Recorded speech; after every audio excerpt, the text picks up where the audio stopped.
Bonjour. Donc là, c'est la première pratique qui est relativement simple. Et là, nous allons tester le circuit intégré inverseur ici. C'est le ICX. L'inverseur, bien sûr, c'est le 74C04. Donc, quand on dit 74, c'est le circuit TTL, c'est-à-dire transistor logique. Mais donc, ceci étant dit, donc c'est la première pratique. Donc là, sur l'inverseur, à l'entrée, nous avons le niveau 0. En sortie, nous avons le niveau 1. Le niveau 1, si j'allume l'interrupteur, nous voyons bien que ici, que la LED s'allume. Elle est commandée par l'intermédiaire des transistors. Là, attention, vous avez des transistors, des transistors de commande, que ça s'appelle.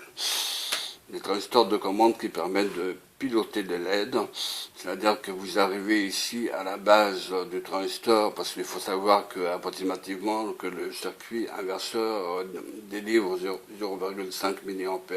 Donc si vous branchez la LED directement sur le circuit intégré, ça ne fonctionnera pas, hein, ça je vous le dis carrément, puisque le circuit intégré est incapable de délivrer l'intensité de 12 à 16 000 A pour commander les LED. Donc nous sommes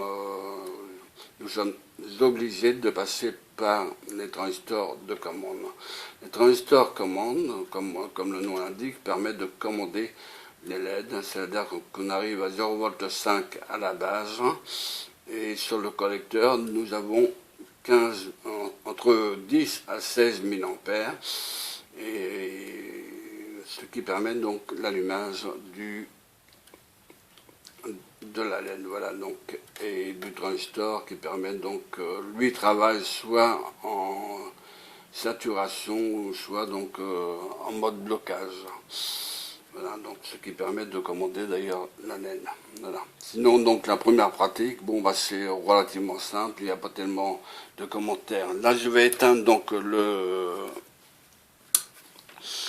l'interrupteur pour vous faire montrer, bien sûr, que si je le mets sur le plus, ici vous avez donc deux connecteurs. Hein, ici, vous en avez donc le premier connecteur qui se trouve ici, puis vous en avez un autre ici, hein, le deuxième connecteur. Hein. Voilà. Donc, si j'allume, vous voyez bien que la LED est allumée, mais celle-ci est au niveau bas, là. Alors, ça veut dire que j'ai branché donc le fil noir sur le plus. Hein, donc à l'entrée, on arrive au plus, donc au niveau 1, c'est-à-dire donc le binaire 1. En sortie, nous avons automatiquement le 0, le fil vert, là, qui se trouve là, hein, qui arrive au contact L0, et ensuite, donc, bien sûr, on voit bien que la LED est éteinte, donc là, il n'y a pas besoin de commentaires, c'est le niveau 0. Voilà, pour l'instant. Ici, bon, c'est un double oscillateur, hein, donc, dans ce point-là, qu'on verra donc plus tard. Hein. Je vous remercie. Hein, là, je vais passer directement à la théorie suite donc à cette première pratique. J'ai voulu faire donc un montage simple pour que vous puissiez bien comprendre. Hein, et donc j'ai commencé par la pratique et maintenant je vais donc terminer par la théorie. Je vous remercie de votre écoute. Voilà, à tout à l'heure. 4. Contrôle du fonctionnement du circuit intégré MEM74C04.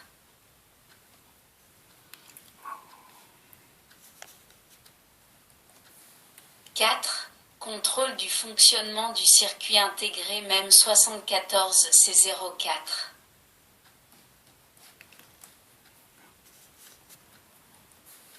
Étude d'un circuit inverseur MM74C04. 4. Contrôle du fonctionnement du circuit intégré MEM74C04.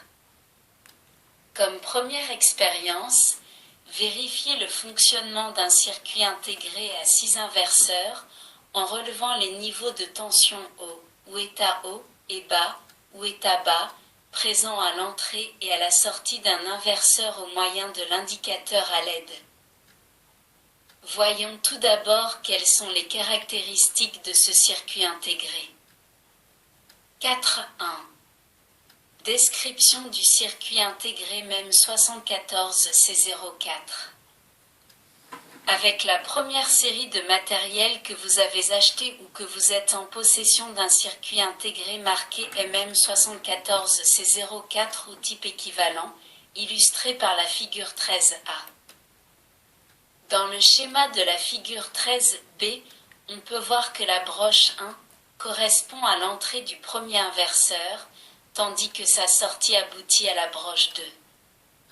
Les broches 3, 5, 9, 11, 13 constituent les entrées des 5 autres inverseurs dont les sorties correspondent respectivement aux broches 4, 6, 8, 10, 12.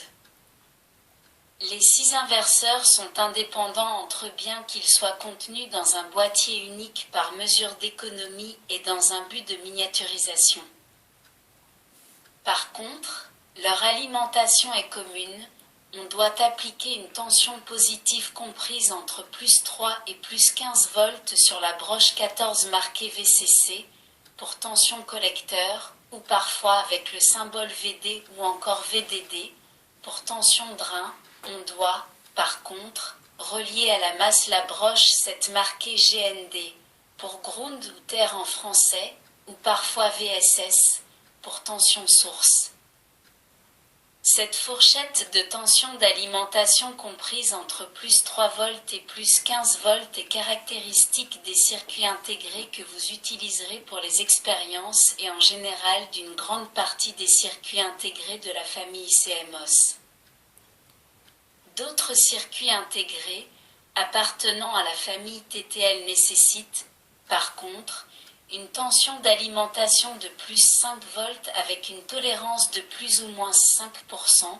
Pour ces circuits, une tension supérieure à 5,5 volts serait assurément destructrice, tandis qu'une valeur de tension inférieure à plus 4,5 volts ne pourrait garantir un fonctionnement correct. 4.2 Première expérience, étude d'un circuit inverseur. Avec cette expérience, vous allez étudier le fonctionnement du premier inverseur contenu dans le circuit intégré dont l'entrée est reliée à la broche 1 et la sortie à la broche 2. Les 5 autres inverseurs inclus dans le même circuit intégré ont un fonctionnement exactement identique du premier. Vous pourrez les vérifier vous-même l'un après l'autre si vous le désirez, en répétant les mêmes opérations. L'essai consiste à relier la sortie de l'inverseur en question à l'indicateur à LED L0 et à voir quels niveaux de tension sont obtenus, en sortie selon les niveaux de tension présents à l'entrée. Sur la base de ces résultats, vous établirez la table de fonctionnement et la table de vérité de l'inverseur. Enlevez maintenant le circuit intégré MM74C04 de la mousse graphitée et introduisez-le dans le support d'essai ICX en l'orientant correctement selon les indications de la figure 14 et en vous conformant aux instructions suivantes. A. Avant d'introduire le circuit intégré dans le support, examinez soigneusement ces broches. Si l'une d'elles est tordue, redressez-la délicatement à l'aide d'une pince Bruxelles. B.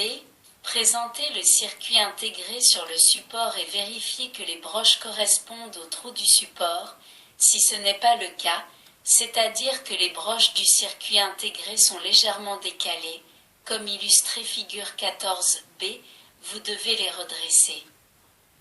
Pour cela, il convient de poser le circuit de côté sur un plan dur et d'exercer une pression adéquate de manière à plier les broches uniformément vers l'intérieur, comme indiqué figure 15.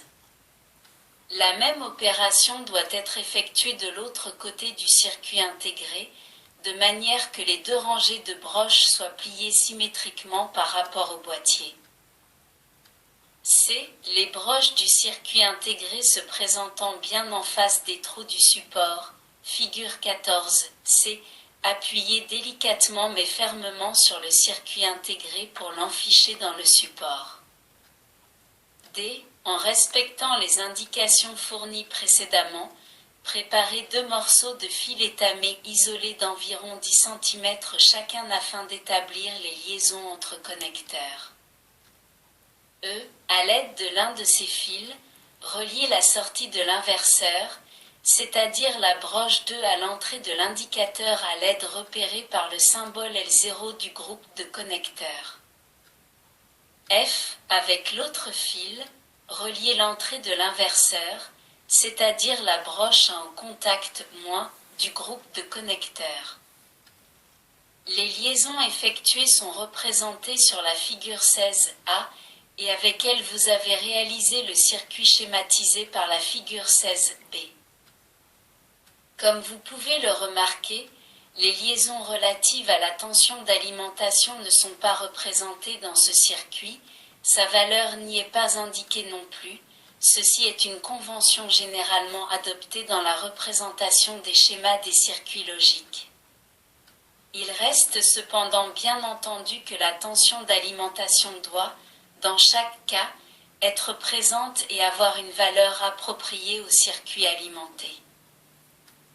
Dans la figure 16B, le circuit indicateur à LED est représenté simplement par un rectangle, car il ne fait pas partie du circuit logique proprement dit, mais il est utilisé uniquement en tant que dispositif de contrôle.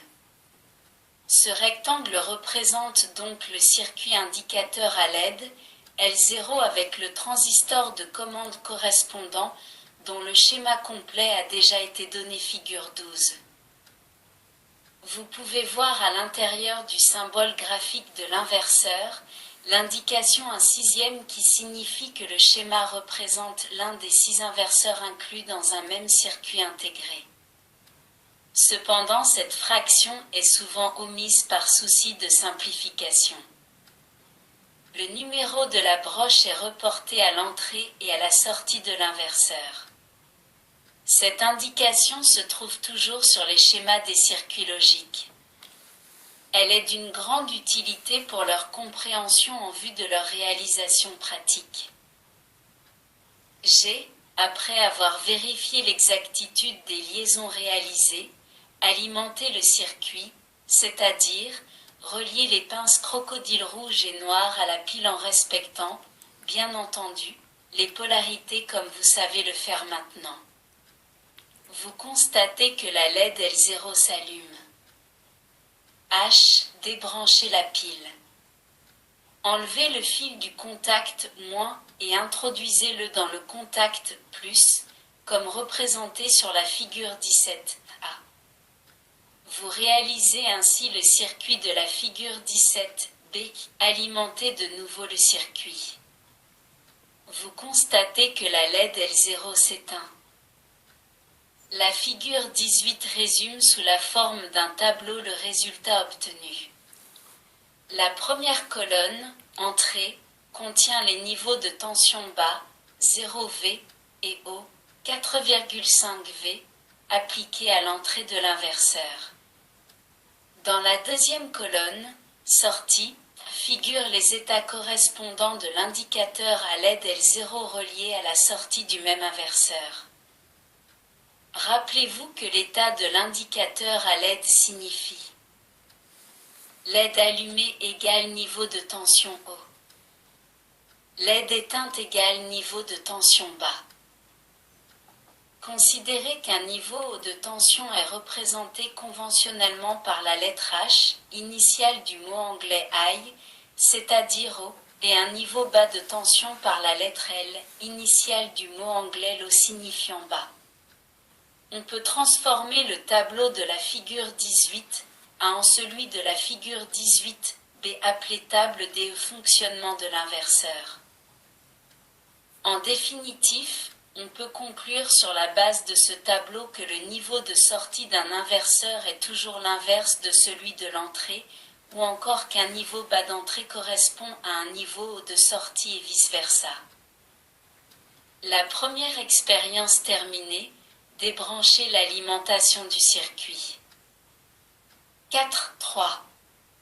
Table de vérité de l'inverseur.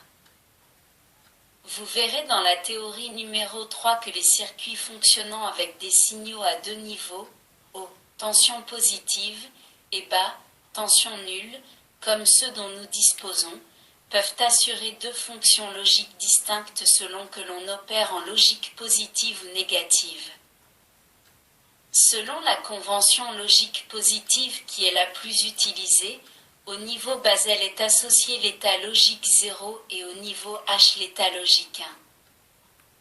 Dans ce cas, en partant de la table de fonctionnement de la figure 18b, on obtient la table de vérité de la figure 19. Fig 19. Table de vérité du circuit inverseur. Entrée. Sortie. 0. 1. 1. 0. Pour définir les caractéristiques d'un composant de type numérique, les constructeurs de circuits intégrés fournissent généralement la table de fonctionnement, quelquefois la table de vérité ou bien les deux. Pour conclure, il est à noter que si l'on représente par la lettre A le signal d'entrée, c'est-à-dire la variable d'entrée, 1 ou 0, et par la lettre S le signal de sortie d'un inverseur, la relation liant A et S peut être écrite sous la forme suivante. S égale à barre, où la barre au-dessus de la lettre A indique l'inversion de l'état logique de sortie par rapport à celui de l'entrée. Nous continuerons à approfondir sur les deux autres circuits intégrés, à savoir MM74C08 et MM74C00 sur une autre page afin de ne pas encombrer celle-ci. Merci de votre écoute. À bientôt.